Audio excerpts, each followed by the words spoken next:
मध्य प्रदेशात उज्जैन इथं महाकालेश्वर मंदिर परिसरात श्री महाकाल लोक या प्रकल्पाचं पंतप्रधानांच्या हस्ते लोकार्पण होत आहे। पाहूया या कार्यक्रमाचं थेट प्रसारण। उपग्रह के रूप में रहा और सूर्य तारा के रूप में रहा, लेकिन नवग्रह के रूप में हमारी जो सनातन संस्कृति की जो गणनाएं रही उसका भी यहाँ पर बहुत शानदार वर्णन और विवेचन किया गया। और ये जो आप नयनाभिराम अप्रतिम दृश्य देख रहे हैं अजय, देखें तो किस तरीके से रक्षा सूत्र में बना हुआ भगवान शिव का ये शिवलिंग यहाँ पर रखा गया है। और निश्चित तौर से इसके पीछे की जो अवधारणा होगी कि एकता के सूत्र में हम समूचे देश को बांधे, धर्म धर्मांतर मत मतांतर को किनारे रखते हुए एक रक्षा सूत्र के रूप में यहाँ पर उपस्थित भगवान शिव का ये महालिंग ये बताता है कि किस तरीके से हम राष्ट्र की एकता के लिए, राष्ट्र को एकता के सूत्र में बांधने के लिए हम तत्पर हैं।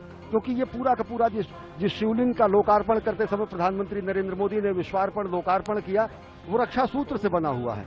और रक्षा सूत्र से बनने का अर्थ यही है कि हम एकता के सूत्र में बंधे, क्योंकि अलग अलग तंतु जब एक हो जाते हैं तो रक्षा बनती है। और वो रक्षा सूत्र निश्चित तौर से लोगों की रक्षा के लिए होती है। और साथ ही साथ अगर देखें अजय, तो ये भारत के विश्व के मस्तक पर, विश्व के क्षितिज पर नए भारत के अभ्युदय का सीधा प्रमाण है। पूरी दुनिया देख रही कि किस तरीके से भारत भारतीयता को अपने में समेटे, नित नूतन और चिर पुरातन विरासत के साथ विकास के मंत्र को लेकर प्रधानमंत्री नरेंद्र मोदी नए भारत का अभ्युदय कर रहे हैं, नए भारत का निर्माण कर रहे हैं, नए भारत की संकल्पना को साकार कर रहे हैं।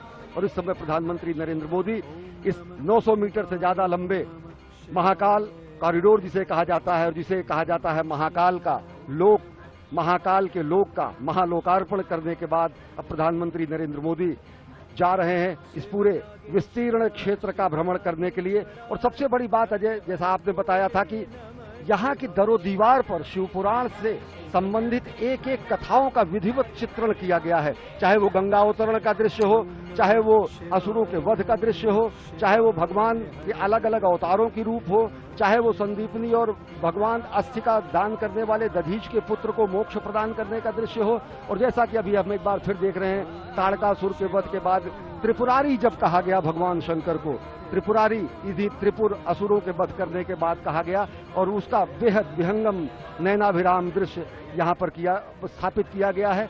भगवान गणेश की मूर्ति, भगवान कार्तिकेय की मूर्ति, माता पार्वती, भगवान शंकर, यानी कि भगवान शंकर का समूचा दरबार और परिवार यहाँ पर स्थापित है महाकाल के इस महाप्रांगण में। अजय, तो ये शिव वाटिका जो इस वक्त आप देख रहे हैं, ये त्रिपुरारी हनन का दृश्य बार बार आपकी स्क्रीन पर। इस वक्त प्रधानमंत्री मोदी अब जो त्रिवेणी मंडपम है उसकी ओर, जो आप दृश्य देख रहे हैं वो त्रिवेणी मंडपम का दृश्य है। और इस वक्त प्रधानमंत्री मोदी का जो काफिला ई कार्ड के जरिए अब महाकालेश्वर पथ की ओर धीरे धीरे बढ़ता हुआ, तो महाकाल लोक का लोकार्पण अब किया जा चुका है। और अब धीरे धीरे जिसे महाकालेश्वर पथ कहा जाता है, जो अब इस प्रथम चरण में जो नंदी द्वार हैं वहां से शुरू होता है। और ये 900 मीटर से ज्यादा लंबा ये पूरा का पूरा महाकालेश्वर पथ, यहाँ से आपको भगवान शिव के जो अवतार हैं, भगवान शिव की जो लीलाएं हैं, भगवान शिव के नाम, भगवान शिव के गुण, उनकी कथाओं का मंचन करते हुए आपको चित्रवृत्तियां दिखाई देंगी जो आपको एक अद्भुत दुनिया में ले जाती हैं। और तकनीक का भी बहुत ही जबरदस्त इस्तेमाल यहाँ पर किया गया है, जिसमें अगर आपको इन भित्त चित्रों पर जो कथाएं जिसे आप नहीं समझ पा रहे हैं, आप बारकोड के स्कैन के जरिए आप वहां तक पहुंच सकते हैं और वहां की जो कथाओं को आप आसानी से तकनीक के माध्यम से उसके बारे में जान सकते हैं, उनके बारे में पढ़ सकते हैं। तो तकनीक का इस्तेमाल युवाओं को लुभाने की कोशिश सभी। मध्य प्रदेशातल्या उज्जैन इथं महाकालेश्वर मंदिर परिसरात श्री महाकाल लोक या प्रकल्पाचं पंतप्रधानांच्या हस्ते लोकार्पण झालं आहे। कैसे हर एक चरण के जो हर एक आयाम है